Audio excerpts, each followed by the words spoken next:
What is happening, everybody? Anthony Sanfilippo's here on Bob Waggle. Welcome into a brand new episode of Crossed Up. And Anthony, always like to do a little self-scouting. And after we recorded yesterday's episode, I said to you, man, they have an opportunity to close this thing out. And I had zero energy. I didn't bring it. There was no enthusiasm. There was no angst. It was just kind of like, I don't like the start time. What do you think they're going to do tonight? If they don't win, what do you think happens in game 7? We'll talk to you tomorrow. I just didn't have it yesterday. And admittedly, I'm a little under the weather here, but I'm going to power through this game 7 episode of Crossed Up because everything is at stake tonight. And should be a little bit of anxiety flowing here right now. No? There's nothing like good anxiety, though, Bob. Right? I mean, seriously. And one of the things that I really thought that was good to hear last night, because they were bad last night. They were bad at the plate. Nola didn't have a good start. Again, it was just not a good night at all. And credit the Diamondbacks. You know, they took the crowd out of it pretty quick. It was just not a good game. And afterwards, you know, I kind of thought that, you know, you try and get a sense, right? You've been at this game for a long time, and you when you talk to people or talk to players and coaches and things, you can sometimes get a sense that they feel the pressure when you're having a conversation with them. And at no point last night did I get that feel. So that was the one. If you're looking for a positive, you want to start this off on a positive note as you're heading into game 7 tonight. If you're looking for something like that, I don't get the sense that this team is like, oh shit, we're in trouble. I get the sense that this team is like, this is us. This is what we do, and we're going to be just fine. So, you know, look, my prediction's been way off on this series. I had the Phillies winning this thing in 5, and now they're in a game 7, you know, fighting for their lives and do or die. I still get the sense that they have the right attitude about it. And that's, if you're looking for a positive right off the bat, I think that's one that should be brought up. Yeah, I think what's unfortunate when you look at this now, and I don't get the sense that the majority of the fan base is like, oh no, it's over, they've blown it, they're not going to win. I still think that there's a general sense of optimism that they can come back and get this done, but you are now putting this to chance. There's a sense of randomness about baseball. Anything can happen in one game. And the fact of the matter is that when you sized up this series and you got ahead 2-0, this should have been over in 5 games. And it's not. And it's not only was it not over in 5, it wasn't over in 6. And you're leaving a lot up to chance now. And it is disappointing that they are in this spot. And it will be a massive disappointment if they don't win tonight. And I would just say big picture and high level, let me just pose this question to you, because they get into the postseason last year. They go on this great run. They lose to the Astros, but there was still an overwhelming sense of joy and optimism and sort of like a positivity moving forward about what they might do this year. I don't think that loss really in any way, shape, or form impacted the fans' feelings about the team. And they got up to the slow start this year, but then they sort of had their footing down the stretch, and they've made this run, and everyone loves this team. You talked about it. If this team goes on to win the World Series, they might be the most beloved team in the city's history. And I think I agree with that. They lose tonight. I wonder what that does to the love affair. And I know that they could come back next year and win 95 games and be back in the playoffs, and everybody will be all amped up for Red October. And I'm not saying that it's like it becomes a Sixers type of situation, but if we're being real, this is going to be viewed as a massive choke job. Whether or not that's fair, this is going to be viewed as an overwhelming disappointment and a straight up choke job if they don't get this done tonight with 2 shots at home to beat a team that you are better than, clearly better than. Yeah, no, I agree with you on that, Bob. I don't think that is an overstatement by any stretch of the imagination. And I do agree that it wouldn't kill the relationship with the fan base if they lose tonight. But it would be bitter. This would be a bitter defeat. And I remember at the beginning of the playoffs, you asked me how far they needed to go in order for the season to be considered a success. And I said to you, I said, well, look, they have to win the wild card, and they can't get crushed by the Braves. If they go into that Brave series and they lose a close series and whatever, okay, then we look at it and say, yeah, we're disappointed, but it's not a bad year. I think that you blow a series against the Arizona Diamondbacks where you had 2 chances at home to win it, to go to the World Series. That changes the calculus a little bit on that. Yeah. And I think it then becomes a failure of a season because because we no longer will look at it as, oh, they beat the Braves. That was pretty awesome. But that we'll look at it as they blew the best opportunity, maybe the best opportunity they'll have to win a championship as a group collectively. Yeah. Because they couldn't beat the stinking Diamondbacks. Yeah, and it certainly opens the door to a lot of different questions. And not only is it that could they not beat the Diamondbacks, it's that they couldn't beat the Diamondbacks after having a 2-0 series lead, after leading in the 7th inning of Game 3, after having a multi-run lead in the 8th inning of Game 4, and then also having an opportunity to win one of the 2 final games at home. I mean, contextually, that is a disaster, the way that this thing played out if you don't win. So, but if you do win, sure, everything you just said is completely forgotten. Absolutely. In fact, what you have in front of you tonight is the opportunity to create a moment, a multiple moments. We think about these past 2 seasons and all of the different big plays and big swings and big pitches, and you might get the biggest of them all tonight. I mean, this is season defining without question, and you're going to have an opportunity to have a hero made forever tonight if you can find a way, whether that's Ranger Suarez doing what he always seems to do in the playoffs, whether that's, pick a player in this lineup, getting that big hit. But they need it. And, I think that there's a lot of reasons to still feel good about what is in front of them tonight. But before we get to that, I do want to kind of work back through what we saw last night. And I have some takeaways.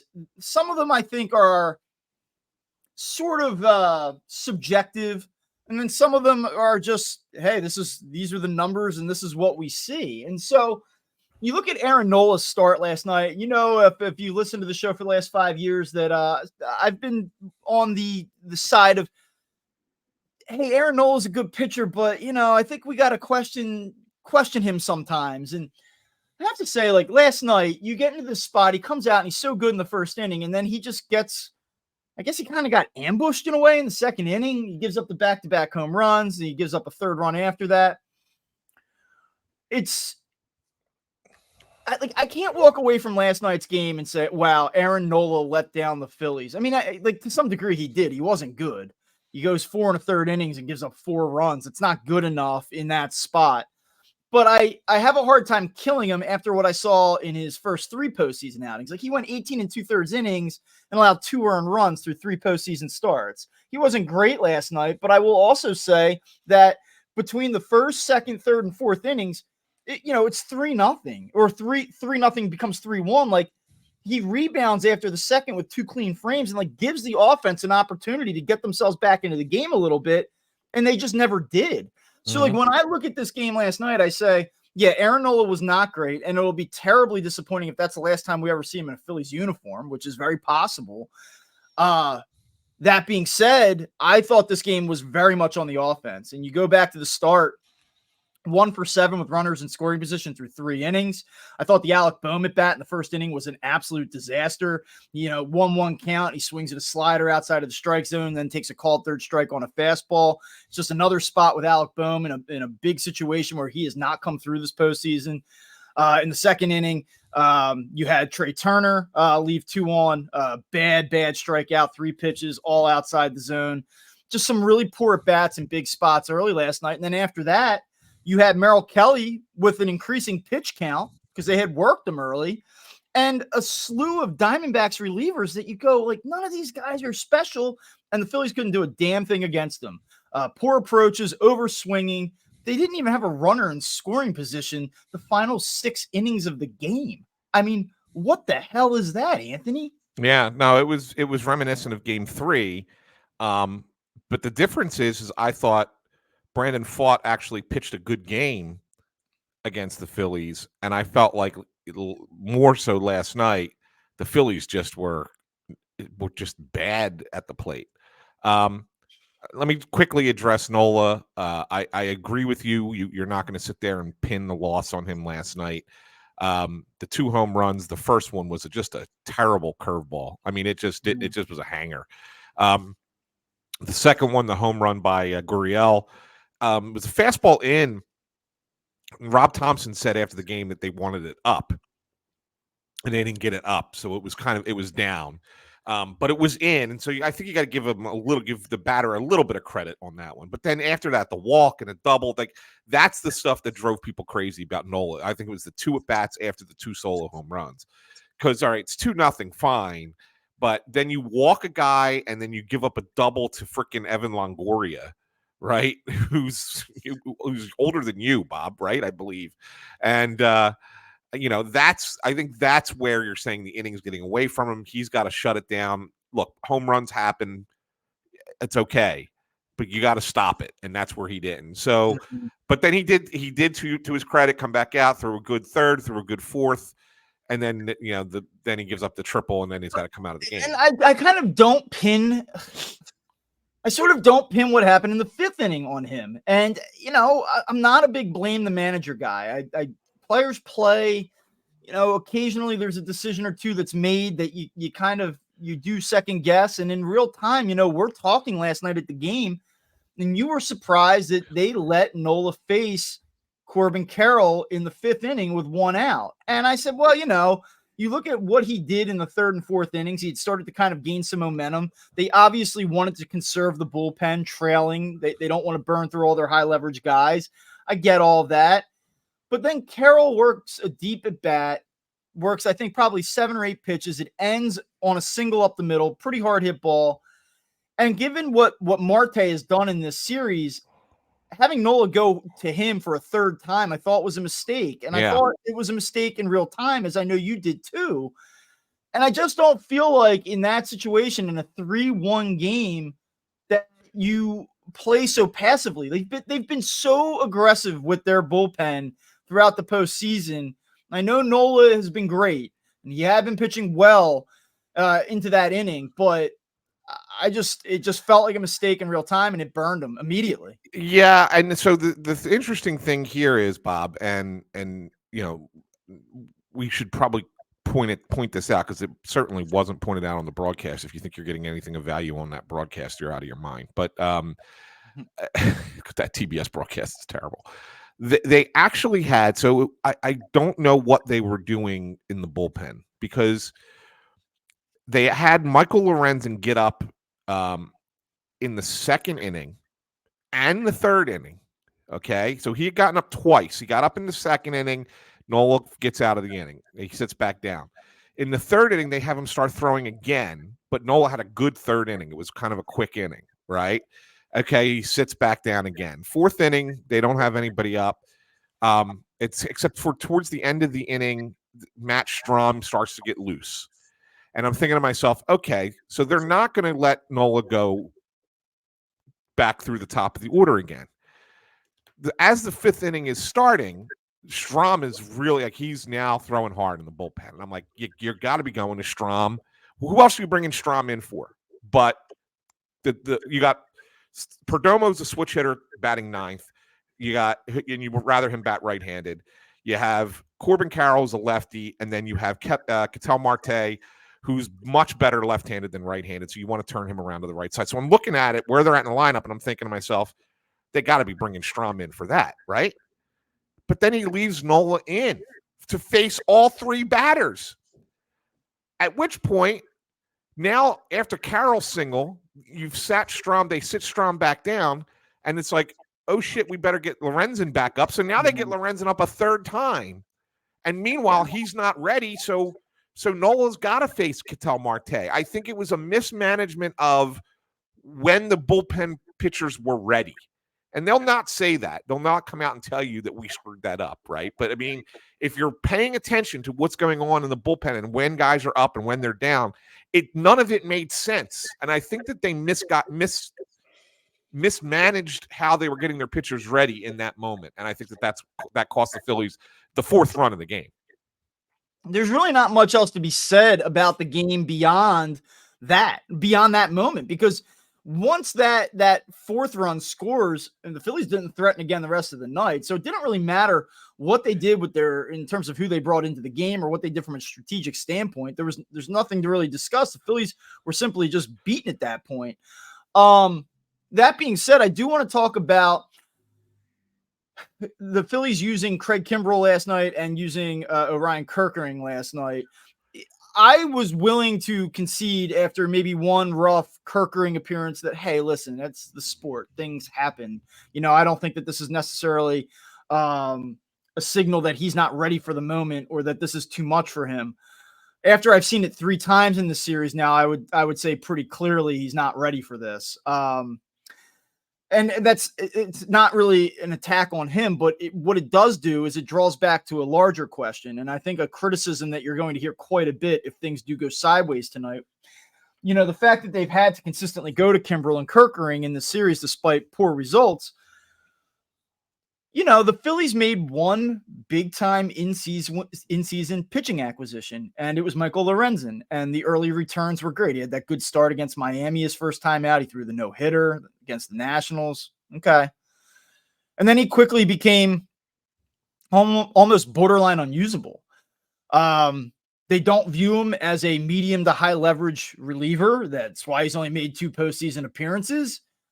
And so I think it does. It begs the question, did the Phillies do enough, ahead of the trade deadline to really go all in and give themselves an opportunity to win it all? Now, if they win tonight and they win the World Series, you're going to say, well, yes, they did.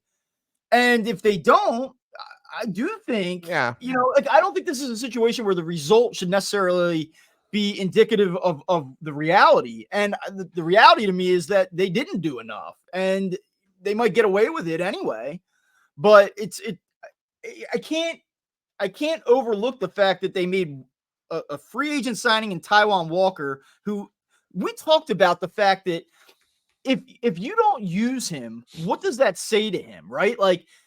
What does that, they're going to have to use him for political reasons. Well, they didn't, they're not. Taijuan Walker is not going to pitch for this team in the playoffs, unless he's the extra inning only guy. If you need a guy, because you don't have regular season extra inning rules with the ghost runner. So if you need multiple inning reliever and extra innings, it's Taijuan Walker. That's the only thing that he's here for. I mean, that's crazy. That's 4 years, $72 million for a guy that you cannot put on the mound in the playoffs. And then your in-season acquisition of Michael Lorenzen is a guy that you went out of your way to avoid in Game 4, and you finally put him into the game last night because you thought that maybe Aaron Nola was only going to give you 2 innings. You had gotten him loose 3 times, and you figured out, well, what the hell? Let's just do this. Yeah, he did give him a good inning. And to his credit, he was very good. In fact, if the Phillies would have come back to threaten or even win the game, you would have pointed to the 5th inning where he gets the 2 outs with Marte on third, strands him, and then comes back and gives you a clean, I guess, a 6th as well. He did a nice job, but the fact that they don't have the confidence to even really go to him in meaningful situations, well, I think you do have to kind of look at it and say, all right, well, that's what Rob Thompson has to work with. Everyone wants to bitch and complain about going to Orion Kerkering or going to Craig Kimbrel, but who are you going to go to if not? And as far as the Kimbrel thing goes, since we're talking about this, I thought last night, I said to you before, maybe the 4th or 5th inning, if we see Craig Kimbrel tonight, we're not going to get the light show and welcome to the jungle bullshit, are we? And they did. And they did. And you had made a good point. You had said, if the player tells them not to do it, then you probably won't see it. But if you're working in the in-stadium operations, what are you going to do? What are you going to say? Well, screw Craig Kimbrel. We're not we're not going to do the thing that we've been doing for him. Like, what does that say to you're like almost showing up the player at that point. Right. That being said, the fans did not love it. They were not enthusiastic about that. And booed the hell out of them. I'm actually a little surprised Craig Kimbrell did not go to them and say, like, let's, in light of the fact that I've cost this team 2 games already in this postseason, maybe we won't do that in the 7th inning down 4 runs. Or whatever it was, the 8th inning down 4 runs. I forget when he was even in the game. That was pretty cringy stuff as far as I'm concerned. I actually tweeted that out, and I have to say, I deleted my tweet that I'm surprised the Phillies did that. It was cringy. I don't take back that it was cringy, but I then thought to myself, who am I really being critical of here? Am I being critical of Craig Kimbrell, which I should be, or am I being critical of the in-stadium operations staff that had nothing to really do here with this? Right. So, I mean, that was a pretty awkward and sort of brutal moment. I felt that it was important, I think, to get him an inning, though. Yeah, because if you get to the World Series, if you get to the World Series, you're going to need him. I mean, think about it, Bob. I don't want to get ahead because there's a Game 7 that they have to win. But if we're going to take a second to look ahead, and you go to that World Series, and you're considering who you're putting on your roster and who's going to be in what role in the bullpen, is there another option? Are you suddenly bringing back Andrew Bellotti? Like, I mean, what are you doing? Like, I mean, you're going to need Craig Kimbrell in the World Series in some capacity, in some role. May not be the closer, but you're going to need him. So getting him an inning, and look, he wasn't a great inning. I mean, Johan Rojas makes a great catch to bail him out on the first batter, and he still walked the guy, but he did have 2 strikeouts, right? He got out of the inning, didn't give up a run. Okay. It was better. But I think it was a needed inning for him. You have Craig Kimbrell back in a Phillies jersey next season? No, no, not at all.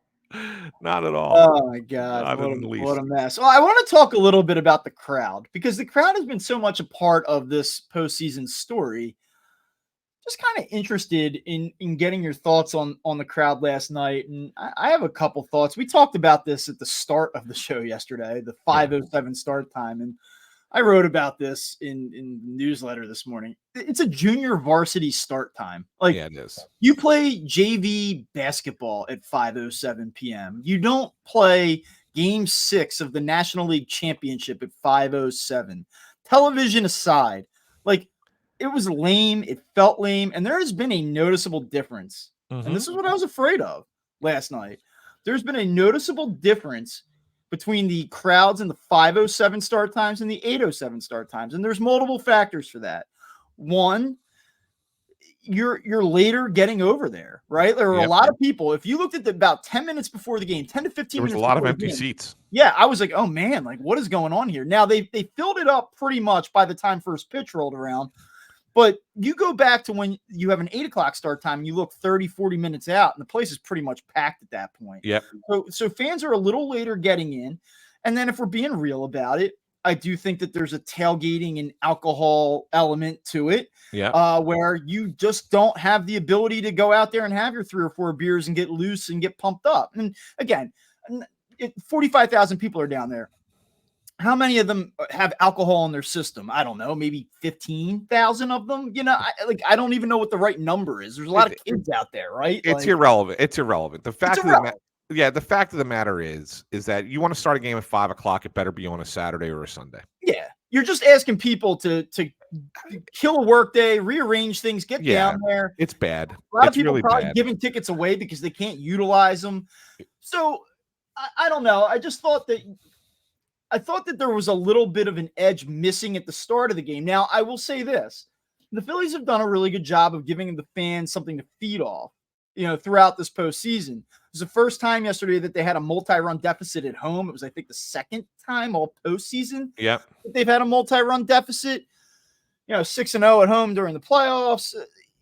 And even when they fell behind in those 2 games to the Braves, 1-0, they quickly bounced back. Almost immediately erase those deficits. So yesterday they get down early, and I thought the fans actually in the moment sort of fed off. Like they were okay. Like I don't want to say they fed off, but they didn't They didn't ball up. Like, they stayed loud, they stayed supportive. They get it to 3-1, they're back in it, like everything's rolling. But then the final, I guess the top of the fifth was sort of it for the fans. Like, Yeah. They get the Diamondbacks the fourth run or fifth run, the fourth run. And at that point, like, it really just, to me, felt like a sold out game at the end of late July at that point. Because what are they? You can't get up for a moment when you're down 4 or you don't even have a runner on second base. Like, where do you make your impact? You can't just sit there and expect them to be loud and crazy for 3 hours consecutively when they haven't seen anything positive for long stretches of time. So I don't blame the crowd for what we saw last night, but that crowd in general was not what we've been accustomed to seeing throughout this month. Yeah, no, you're right. And the relationship between a crowd and the team has to be symbiotic, right? I mean, everybody's got to do their part. And, it's important for the fans. Like, I'll tell you one point when I gave them credit, Nola gives up the 2 home runs back to back, and they all started cheering like really loud, like, let's go. Like, we still got you. We're still here. Right. So they did have a couple of those moments where they tried to pick the team up. But you're right. If the team doesn't give you anything, it's hard for a fan base to just suddenly say, we're going to still scream and yell and be, at our peak, frenzy for this team if they're not giving us anything to be frenetic about. And that was really kind of what it became last night. So it was a dud on the field, and it was a dud in the stands. And I know the guys on Crossing Broad, Kevin and Kyle, like, were ripping the fans for leaving early, like walking out, I guess, after the bottom of the eighth. Yeah, I thought that was lame, though. I don't blame the fans for, like, the lack of energy that we saw last night. Leaving a playoff game down 4 runs, though, it was 8:00. Like, come on. Yeah, I get the time. That's where I have the problem with it. It was that it was early in the night. If it was 11:00 at night, you can kind of sit there and go, all right, you got kids down here. It's a school night. Get out, get ahead of the traffic and go home. Okay, fine, whatever. I still wouldn't do it. I told you a story before that all happened last night about, being 6 years old at the World Series and my dad and my uncle leaving in the bottom of the 8th of Game 6, 1980. And listening to the Phillies winning the championship on the radio on the ride home, like how I was scarred for life as a kid with that. And so, like, there are times you shouldn't leave. And if the Phillies would have mounted some sort of epic comeback, could you imagine what those people would have, how they would have felt? And that would have been on them. It certainly would have been on them. Well, listen, if the crowd has been part of the story, it's been a national story. They've been heavily featured in the highlights and all the talking points and on TBS. And so if you want to be part of the story when things are going well, you're going to be part of the story when things aren't going well. And so when you're those thousands of people that were climbing up the steps, guess what? That's going to go on TV, and all the people on Twitter are going to rip you apart and call you frauds and call you fakes and phonies. And is that fair? Of course it's not fair, but that's what happens. And, there were a lot of people around the country last night that don't like Philadelphia that had a good laugh over that. Yeah. No, you're right. You're 1,000% correct. That being said, the fans did not play the game. They haven't played any of these games. It's just a little side story to the whole thing. So now you turn the page and you look at tonight, and we've talked about what's at stake and how this thing will be viewed moving forward if they should not win. You still have to like their chances to win the game. They have Ranger Suarez on the mound. Best postseason ERA in the history of Major League Baseball. Go figure. I don't know. I expect Ranger Suarez to give them a good start tonight. What I don't know and what I am not sure about is if the Phillies will put together quality at bats and do enough to win this game. You go back and you look at Game 3 against Brandon Pfaadt. Phillies collectively were 2 for 17 against him with 9 strikeouts. 1 runner reached second base in 6 innings. Now, after the game, Rob Thompson said we hadn't seen him before. A few of the players said we had not seen him before. He threw the ball well. Credit to him. There's been this confidence, though, that seeing him a second time, a week later, less than a week later, it'll bring a different result. Well, they saw Merrill Kelly 2 times in less than a week, and they didn't really have any much of a better look at him that time. Yeah. So I'm just kind of curious, like, what do you expect the Phillies to do against this kid tonight? I think that what needs to happen is they need to work him, Bob. I think that the Phillies got a little jumpy. I think they've been jumpy really the whole series, but they swung at 15 first pitches last night. That's a lot. I think that they only had 34 at bats or 35, whatever it was, 30 plate appearances, and 15 of them were first pitch swings. Let the pitcher throw pitches, man. If he throws a strike on you, if he's in the strike zone and you want to get, be more aggressive later on, fine. Okay. But up front, you're going to have a rookie pitcher pitching in a game 7 in an environment like we know it'll be better tonight with an 8 o'clock start, right? We know the crowd will be better tonight. Like, make him pitch and work him and force him to throw pitches that he doesn't want to throw and put pitches in places he doesn't want to put them. And then you do the damage that you're known for, or that you've, done the entire playoffs, except for a couple of games here against Arizona. That's what you got to do. So the approach at the plate has to be better than it was last night, than it's been in the last few games, to be honest with you. So that's what I expect, and that's I think that. But Schwarber did say it last night. He said, it was good information to be able to face the guy, and now have to get a chance to see him again so soon. I don't think a guy like Kyle Schwarber says that unless he really believes it. Like Schwarber's not a guy who's just going to say something just to say. He's pretty thoughtful. And so when he's saying that, I think that they're confident that they have some intel. Well, on Brandon Pfaadt. One thing that has become kind of clear, and certainly looking at last night's game, it was like, we're not going to let Kyle Schwarber beat us. We're not going to let Bryce Harper beat us in this game. And I would imagine they will employ a similar tactic tonight. And not to say that Schwarber or Harper might not get a chance. They might be forced into an opportunity where they have to pitch to them. But you need your right-handed hitters to get going. Now, I know that Alec Boehm had his 2 little slapdick singles later in the game. Once it didn't really matter. Would he hit him at a collective 84 miles an hour off the bat, probably? And where he's at right now, I'll take that. He had 2 hits last night on a night where I think they had 6 hits total. Okay, so I'm not going to sit here and destroy Alec Boehm over that, but they got to get him going. You like that, didn't you? Slapdick singles. Yeah. That's the most backhanded compliment you could ever have. Yeah, man. Yeah, you got 2 slapdick singles. 17 hoppers out to right field. But this to me, you look at Nick Castellanos since game 2, 0 for 16 with 8 strikeouts. Yeah, he's been bad. He's been brutal. And I know that they're not in this spot without him. He wins the Atlanta series for him, essentially. So yeah. I'm not going to sit here and get on Nick Castellanos too much. But come on, man. You cannot go hitless over 5 games and strike out 8 times. You just can't do it. You've got to figure it out tonight. Trey Turner, since game 2, 3 for 17. These are 2 of your best right-handed hitters, and they've given you a combined 3 for 33 over the last 5 games. So yeah, if those 2 guys are going to swing the bat like that, and you have Alec Boehm going through whatever the hell he's going through, and it seems like in every big spot he can't figure it out.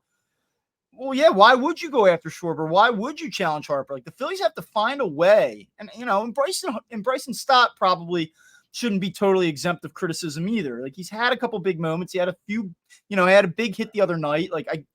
I get it. Was not great last night. They need some of these other guys to get going. This can't just be the Schwarber and Harper show tonight. So that, to me, that's a really, really big part of this whole thing. No, I think you're right about that. I think those guys have to be better, because we did see at the beginning of the game, and I'm not saying that Merrill Kelly was intentionally trying to walk Schwarber and Harper, but they were pitching around those guys at the beginning. Once you're ahead, once the Diamondbacks got ahead in the game, then of course they didn't mind challenging them a little bit, and forcing them to swing the bat, because you don't want to put runners on base if you don't have to. But I think early, when the game is tied in that first inning, they're being incredibly careful with those 2 guys, and the reason they're being careful with them is because they feel like they can get the other guys in the lineup out. They feel like Schwarber and Harper are the 2 guys that they have to figure out, and then let if somebody else beats you, somebody else beats you. But that's the way that they want it to be. So it's more important for those players to have their best game. It's important for Trey Turner to be the Trey Turner he was up until game 2.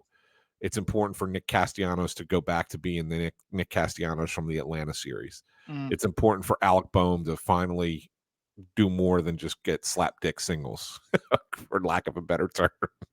Or is there a better term? I don't think one exists actually. And I agree, and I think Real Muto has to continue to do what he's been doing. Like he's been decent. If you're talking about right-handed hitters, I think he's been okay. I get frustrated sometimes watching him swing at pitches that are way out of the strike zone because he's over aggressive at times. But he can't knock the fact he had a big 2-run homer in Game 5. He had a double yesterday. Like he's had some hits in this series. He's not been as bad as the other guys. So just keep doing what you're doing. And Brandon Marsh, I think, is a guy that to me, Bob, is so important right now. He's hitting well, but the reason he's more important is because Rojas isn't going to get hits.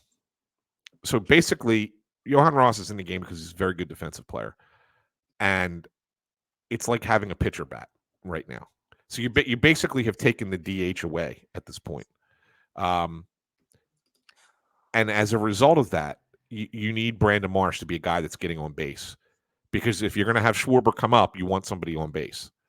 Well, and that is what's kind of when you talk about Schwarber hitting leadoff and what's the argument against it. Like the argument against it is with Johan Rojas hitting ninth and giving you no offense. That most of the time, once the game starts rolling, you are in a spot where if you're in a spot where you're likely able to kind of dance around him a little bit. Like you don't necessarily have to go with Kyle Schwarber, right? Because there's either going to be multiple outs already in the inning, or the base is going to be open, or you just say, hey, we'll take our shot here. So I'm not calling for the benching of Johan Rojas by any stretch of the imagination. I still think that what he provides you defensively is more than enough. But one thing I will say, and I asked you this last night, so you think he's the everyday center fielder next season? And I have not seen nearly enough to go into next season thinking, yeah, this is our guy for 150 games a season. Like that, he just doesn't hit enough.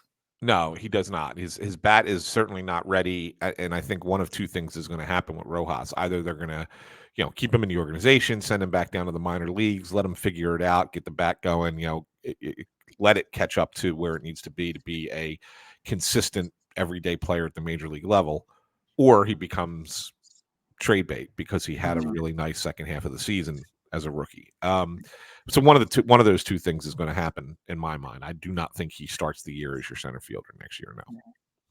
And I think here's another thing, but with that though, Bob, for as far as focusing on Game 7, so it was asked of we didn't. I was about to say we asked, but that's the royal we for the media, asked Rob Thompson after the game if he would have thought about pinch hitting for Rojas in the 7th inning when you had Marsh on first, right? And there was a chance, maybe kind of get back into this here, get a little bit of something going. And he said no, because they had Joe Mantiply warming up in the bullpen.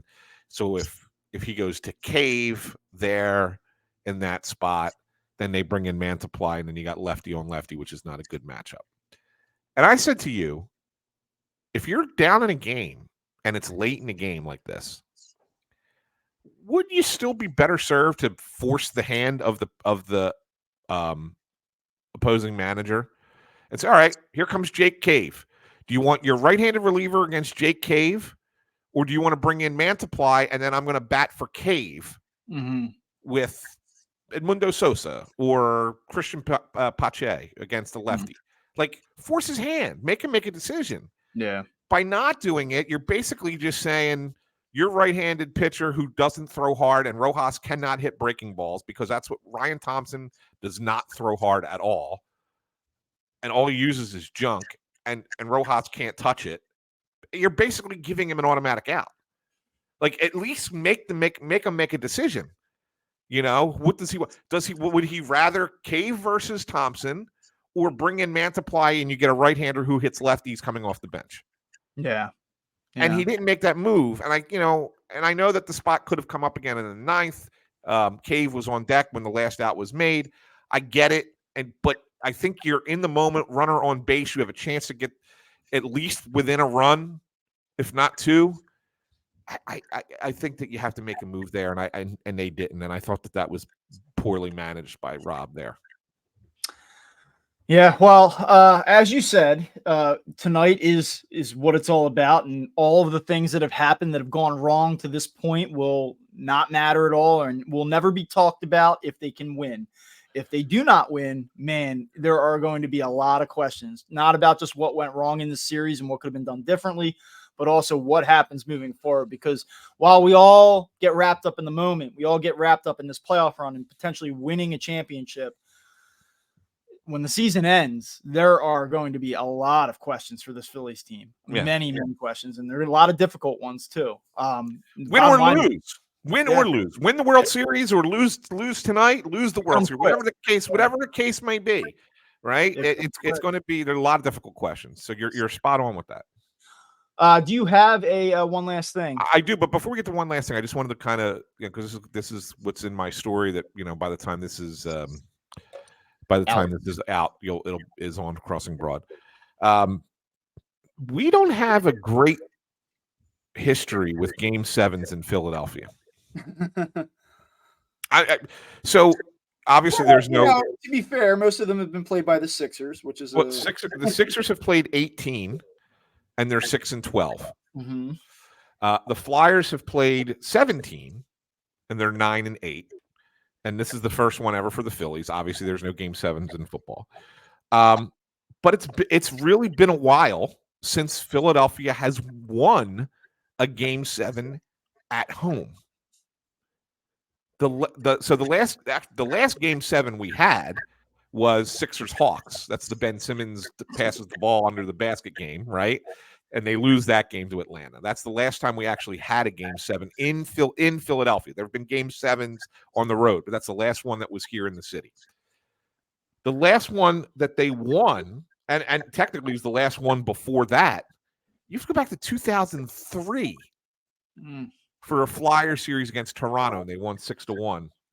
And then the only other ones this century were the Sixers, the two of them in Game 7s in 2001, the year they went to the final with Iverson, beating Toronto in the conference semifinal, and then beating Milwaukee in the conference final. The only other times that we've had in this. So, we really don't have a great history of Game 7s and what it's like in this city. So the fans got to bring it a little bit. In my mind, they got to make Game 7 Game 7. Because look, there's something really cool about Game 7s. As someone who's been at several of them, most of them on the road, it's there's nothing really like it. It's a game where everything gets ramped up, Bob, and it gets ramped up even more in a baseball game, because it's going to be every pitch. You're hanging on every little thing, because it changes the dynamic so much. If it's a ball, if it's a strike, if you're ahead of the hitter, behind the hitter, should we steal this base? Oh my God, it's Game 7. If you screw this up, this could be the biggest mistake. But if it works, it will be the greatest thing ever. Everything is magnified to a new level. And to me, that's what's going to make tonight either really special or really disappointing, and everybody's going to have to bring their A game. And like I said, players were talking about last night. I did talk to Zach Wheeler. I asked him. I said, I know it's normal bullpen day. What are you usually throwing in a bullpen? How many pitches? He said it depends. He said, but it could be 15. And then he looked at me directly and he goes, or it could be 40. And I think that what he was saying there is, if they need me for 40 pitches, I'm available for 40 pitches. So that could be like 2 innings, right, out of Zach Wheeler, which is something we didn't even just bring up, but that's going to be. I think that's going to be part of the plan. Yeah, I would not be surprised to see him tonight, so long as the Phillies are A, winning the game, or B, in the game. What you cannot have happen tonight is what you saw in Game 7 of the ALCS last night, which is the Rangers coming out and immediately just blowing the doors off the Astros. I mean, and if that, you can't have what you had happen last night either in Philadelphia, which is 2-0, 3-0 in the second inning. Like, the Phillies really need to punch first in this game tonight. They really do. I believe that. So Yeah. I think Well, I guess the question on Wheeler though that I wanted to ask you was, are you using him as to close the game if you're in that situation? Or if it's close in like the 6th inning, you bring him in for an inning, 2 innings there, because it's the top of their lineup. Probably there. Yeah. Yeah, Wheeler's the guy I probably want to use in the middle innings. And then I know that there's really no great answer on the then so who closes, but taking a starting pitcher and having him try to close out a 9th inning of a 1 or 2 run game, I don't love that in theory. I know you don't, but the only reason I think that it could happen, again, it depends on where they're at in the lineup, but the Diamondbacks have a slew of right-handers in the middle of their lineup. Mm-hmm. They only have 2 lefties that they even really use in the lineup, and that's Corbin Carroll, who usually leads off, and Alek Thomas, who usually bats 7th against the right-handed. Well, although it'll be different starting against Suarez, they'll probably switch that around a little bit. But either way, you're looking at a bunch of righties in the middle of this lineup. Yeah. So I think if you're at that point where you're going, Moreno, Walker, Pham, that group in the 9th inning, you might look and go, I'd rather Zach Wheeler than anyone else. I mean, Jeff Hoffman's the other option, probably for back there, for that grouping, for that selection of hitters. But I really think that's what it's going to come down to. I think it's going to come down to where they're at in the Diamondbacks lineup and when it makes the most sense to have Wheeler come in. I'm with you. I believe I don't need to go out on a limb by saying that you believe the Phillies will win this game tonight. I do. I remain confident. It's not what I expected completely. I look at game 7s and I say the better team wins. And last night was an example. We thought coming into this playoffs that the Astros were getting tired, right? That they were wearing down. They were getting to a point, and like there was something wrong with them. They went 39-42 at home in the regular season, couldn't win at home in the playoffs. It's like this is a thing. This is not an anomaly. There's something not right with this team, and the Rangers took advantage of it. Took them 7 games, but they took advantage of it. So the Rangers are the better team. And I think that's what you saw in a game 7 last night. I think the better team wins in a game 7.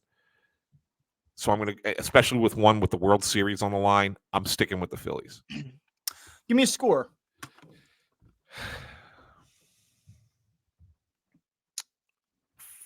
5-3. Okay. I have 6-3. Okay. Yeah. Yeah. I think it's, look, you got to rely on the bats. The bats have to come through. Yeah. If the bats do what they did last night, forget it. You're going home. That's all there is to it. I do have one last thing though, Bob, and it ties into last night a little bit. Not for the Phillies, but for the other game, the American League.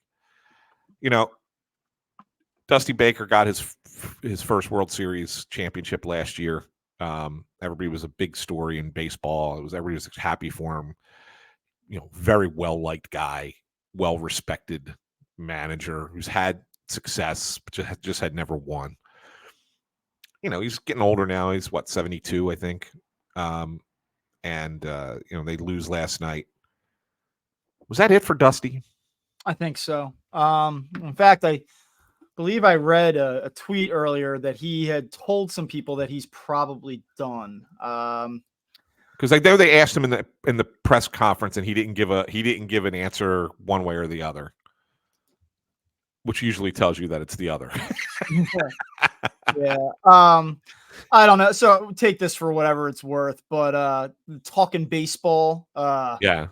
They tweeted out, Dusty Baker has told multiple people that he is going to retire now per The Athletic.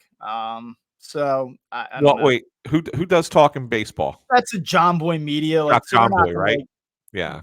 Not that they're an authoritative source, but they're also not just like making up shit either. So no, they're not. They're not. That's fine. That's fine. Yeah.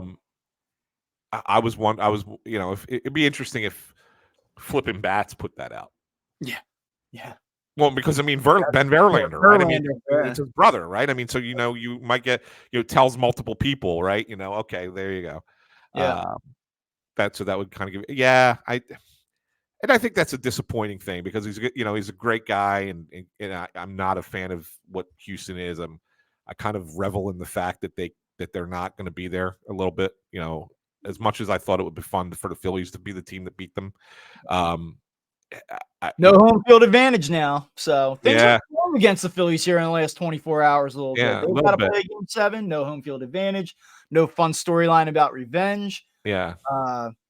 There's been no World Series rematches, I believe. I hear the other day in 45 years. Yeah, Like, we're not 77, getting that. 78. Yeah. Now it's just going to be an opening day rematch of the Phillies versus the Rangers. Yeah. If it happens, if the Phillies win tonight, the season will finish where it started. Well, God bless you, Major League Baseball, because if the Arizona Diamondbacks win this game tonight, nobody on earth aside from like Ken Rosenthal and Jeff Passan will give a fuck. So there's a lot at stake tonight too, I think, for Major League Baseball and some television networks and advertisers out there as well. They are. I was hinting to you about it last night. I said, if Texas holds on and wins this game tonight, and it was early at that point, it was before it was a blowout. I said to you, the Major League Baseball might put the fix in tomorrow night to get the Phillies into the World Series, because if it's Diamondbacks Rangers, no one is watching.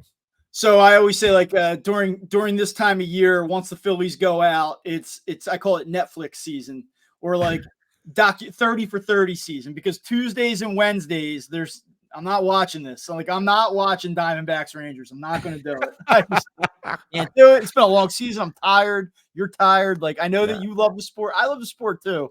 I don't love it enough to do Phillies get bounced into Game 7, then turn around and watch this team play the Texas Rangers. I can't do it. No, there's no juice to that World Series at all. So Phillies better. All right. Well, for Anthony Sanfilippo, I'm Bob Wankel. We'll be back one way or the other tomorrow. That should be interesting. Yes. You can follow Anthony on Twitter at AntSanPhilly. You can follow me at Bob_Wankel. Follow the show account at Phillies. Make sure you're checking us out on Spotify, Apple Podcasts, YouTube, anywhere that you get your shows. And we will talk to you tomorrow. You forgot to do it again. And RedOctoberPhilly.com newsletter every day, except for yesterday because I was dying and curled up in a ball for 2 hours and fell asleep. But we're back. We're healthy. It's already out. The newsletter's already out today. So that's great. All right. We'll talk to you tomorrow.